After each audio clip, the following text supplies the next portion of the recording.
Bonjour, je m'appelle Rebecca Recky et bienvenue dans J'ai un problème, le podcast dans lequel je vous raconte une histoire, une séance de thérapie d'Emmanuel Piquet.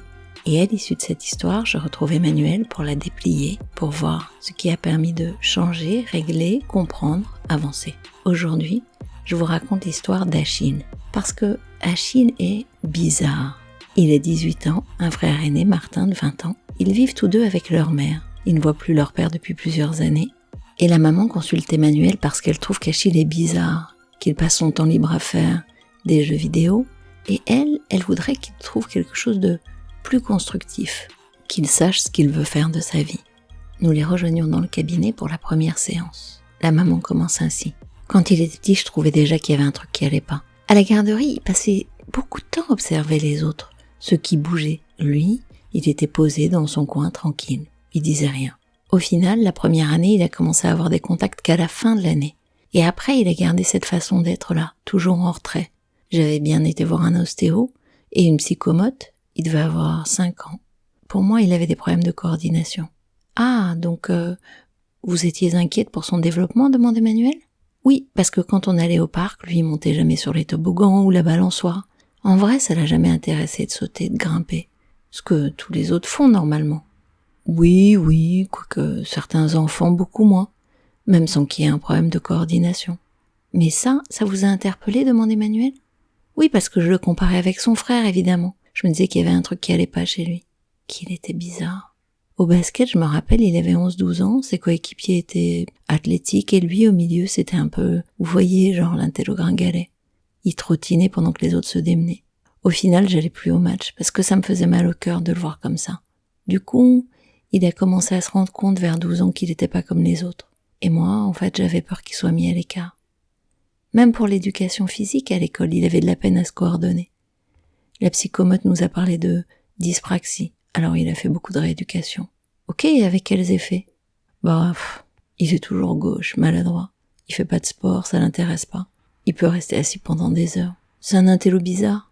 Donc, ce que vous dites, c'est que c'était un enfant qui n'était pas très porté sur les activités sportives, pas très à l'aise avec son corps. En plus, vous l'avez vu assez peu chercher le contact avec les autres. Et ça, je comprends que ça vous a inquiété.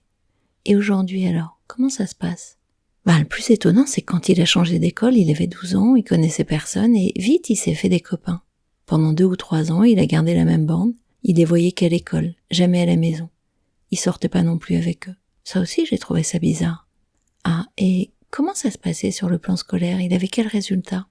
Il avait des bonnes notes. Vers 15-16 ans, il a même eu un prix de français et d'histoire. Les profs lui ont dit qu'il faisait partie de l'élite de l'école. Et du coup, il se croit tout puissant. Il s'en vante encore maintenant. C'est nul, je trouve.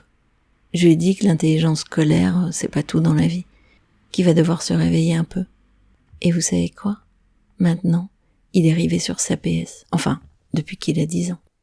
Et vous, demande Emmanuel, qu'est-ce que vous faites quand il joue ? Par exemple, la dernière fois que vous l'avez vu devant son écran. Je rentre du travail le soir et il joue. Dans sa chambre ou au salon. Bon, je lui dis tout juste bonjour parce qu'il m'énerve. Assez vite, je lui demande s'il a pas autre chose à faire, des devoirs, des trucs à réviser. Je lui demande d'arrêter. Et lui, il me répond qu'il a rien à faire pour ses cours. Bon, au final, il finit par m'obéir et il arrête de jouer. J'essaie de lui faire autre chose que ses jeux vidéo. Faire du pain, sortir le chien, couper du bois dans la cheminée. Je lui dis de sortir, d'aller faire du sport. Je lui dis qu'il est tout pâle. Bon, n'importe quoi pour qu'il soit pas sur son joystick. Ah ouais, il est donc extrêmement obéissant, souligne la thérapeute. Trop, j'aimerais bien qu'il s'oppose, ça montrerait qu'il a du caractère. Mais il fait jamais. Quand il est fâché, il s'en va. Il a l'air triste, mais il gueule jamais. Sauf une fois, il m'a envoyé sur les roses. Il s'est vraiment énervé. Il y a 10 jours. Mais bon, je trouve que c'était pas justifié. Il avait pas envie d'aller à un stage de cueillette médicinale où je nous avais inscrits tous les 3. Ok, je sais bien que c'est pas le kiff des ados, mais je voulais juste faire découvrir autre chose.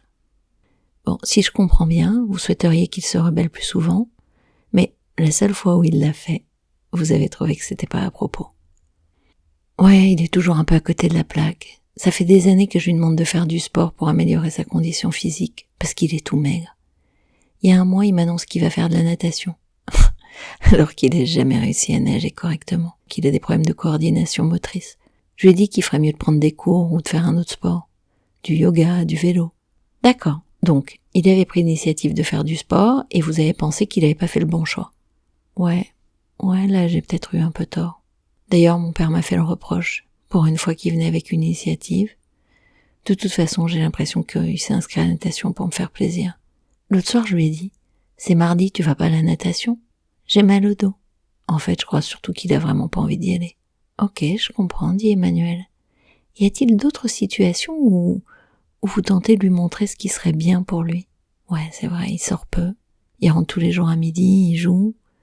Je lui dis qu'il devrait être avec ses copains, il dit qu'il est bien à la maison. Il me fait penser à Tanguy, mais en moins gentil.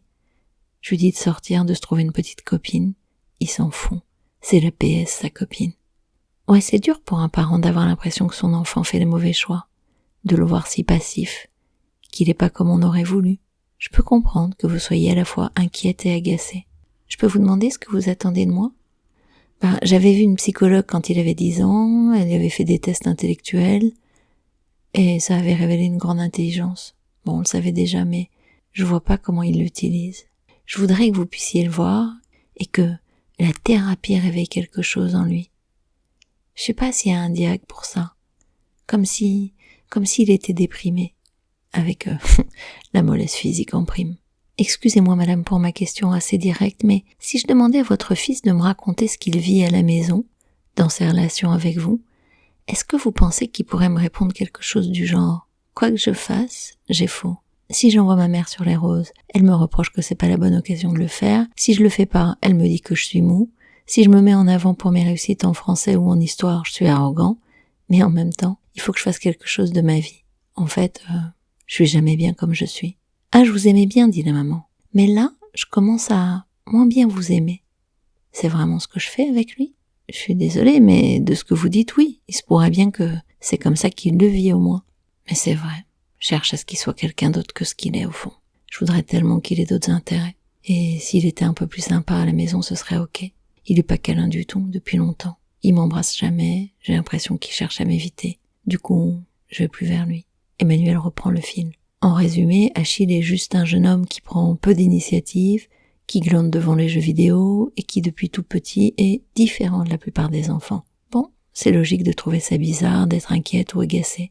Et en même temps, chaque fois que vous intervenez pour lui dire de se bouger, d'arrêter de jouer, comment il doit vivre, vous lui renvoyez sans le vouloir le message qu'il est incapable de savoir ce qui est bon pour lui. Bien sûr, vous le faites avec l'espoir qu'il sorte de son inertie et se prenne en main. C'est légitime. Et lui, il semble s'adapter de plus en plus à cette vision des choses. Il fait ce qui le rassure, il évite le reste, sans se rebeller. Il attend qu'on lui dise comment se comporter, et parfois, il reçoit des messages contradictoires. Plus on lui dit ce qu'il doit faire, penser, ressentir, moins il a le désir, et moins il sait ce qu'il veut faire de sa vie. Le risque, c'est qu'il se sente mal. Pire, anormal. La maman reste silencieuse. Emmanuel poursuit. Alors pour la prochaine séance, je vais vous demander d'observer tous les moments où, explicitement ou implicitement, vous lui renvoyez le message qu'il est nul, ou à côté de la plaque, en d'autres termes, qu'il doit être différent. Et vous notez bien vos observations sur un petit carnet. Et voilà que nous arrivons à la deuxième séance. La maman revient avec ses notes, celle où elle a noté ce qui est le bon comportement, la bonne envie, ou au contraire, le mauvais comportement. Finalement, elle observe qu'elle se retient souvent de faire une remarque pendant un moment. Et vous savez qu'Achille, comme chacun d'entre nous, perçoit évidemment le message implicite, mais au bout d'un temps où elle s'est tue, elle explose et elle lui dit qu'il est nul. Elle reste souvent à la maison pour l'observer et un matin, elle a changé d'avis en se disant qu'elle était nulle elle-même de faire la police. Elle est sortie et à son retour, le jeune Achille était parti jouer au basket. Leurs relations sont froides, distantes, ils se saluent à peine.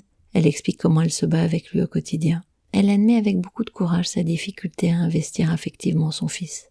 Globalement, les situations qu'elle a notées concernent ce qu'il dit, ce qu'il fait, ce qu'il ressent.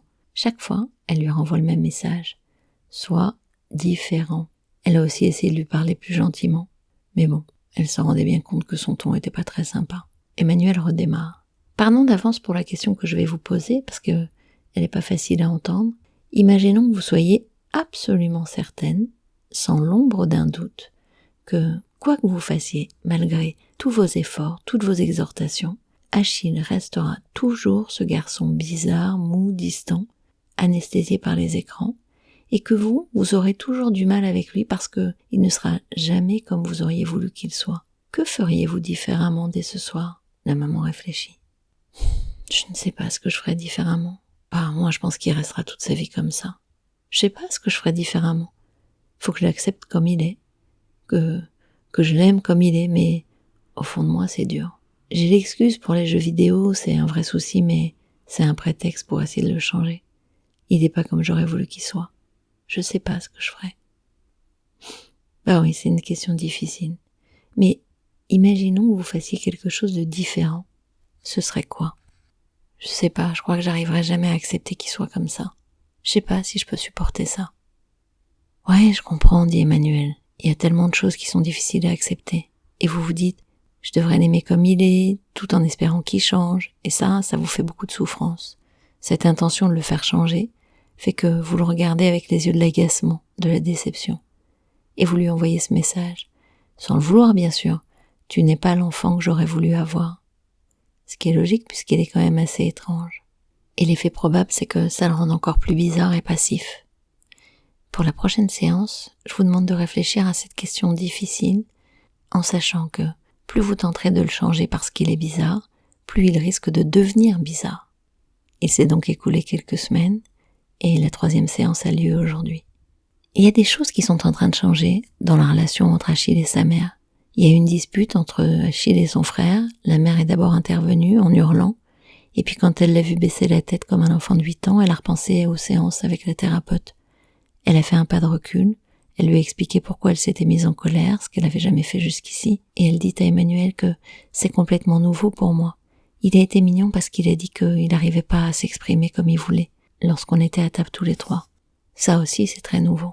Elle l'a remercié de lui avoir expliqué comment il vivait les choses, et a précisé que oui, au fond, ils n'avaient pas le même tempérament, pas le même rythme.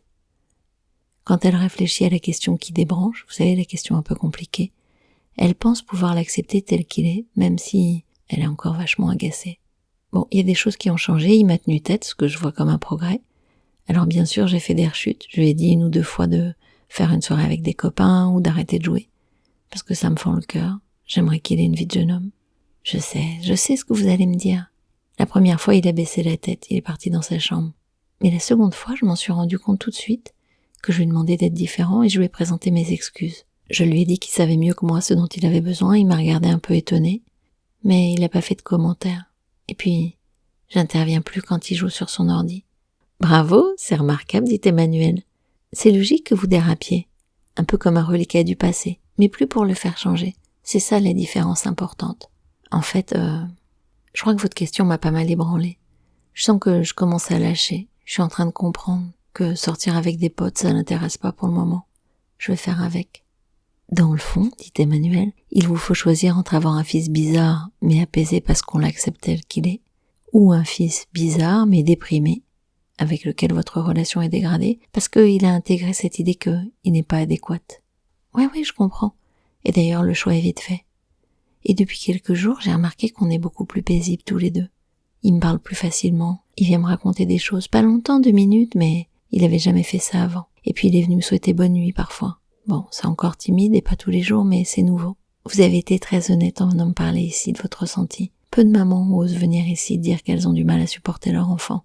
Et je pense que c'est précisément le fait d'avoir osé faire ça qui vous a permis de changer de regard. Et oui, vous aurez des rechutes.